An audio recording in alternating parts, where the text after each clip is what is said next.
মাঠের final football match.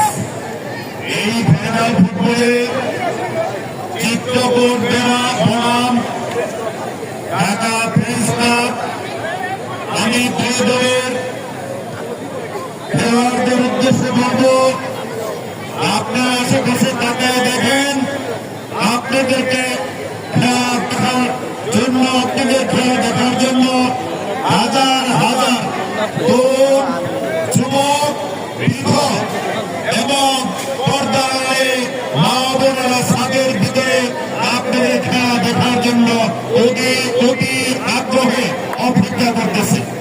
আমি অনুরোধ করবো খেলোয়াড়দেরকে আপনারা শান্তি শৃঙ্খলা ভাবে খেলা প্রদর্শন করবেন।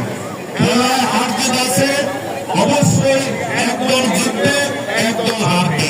যারা হারবে তাদেরকে আমরা ভালোবাসা জানাবো এবং যারা জিতবে তাদেরকে আমরা আন্তরিক মোবারকবাদ এবং ভালোবাসা জানাবো। আমি অনুরোধ করবো দুই দল এবং আপনারা যারা দর্শক আছেন কোনোভাবে কোনো ধরনের উচ্ছৃঙ্খল করার চেষ্টা করবেন না। যেহেতু এইখানে রেফারি আছে এবং তার সাথে আরো ভলান্টিয়ার ভাইরা আছে এবং যারা আছে, রেফারির নির্দেশ, রেফারির ডিসিশন চূড়ান্ত ডিসিশন, এইখানে কারো কোনো হস্তক্ষেপ চলবে না। আমি আশা করি সবাই শান্তি শৃঙ্খলা বজায় রাখবেন, এই আশা ব্যক্ত করে এখনই খেলা উদ্বোধন হবে। আমরা সবাই ভালো থাকি, সুস্থ থাকি।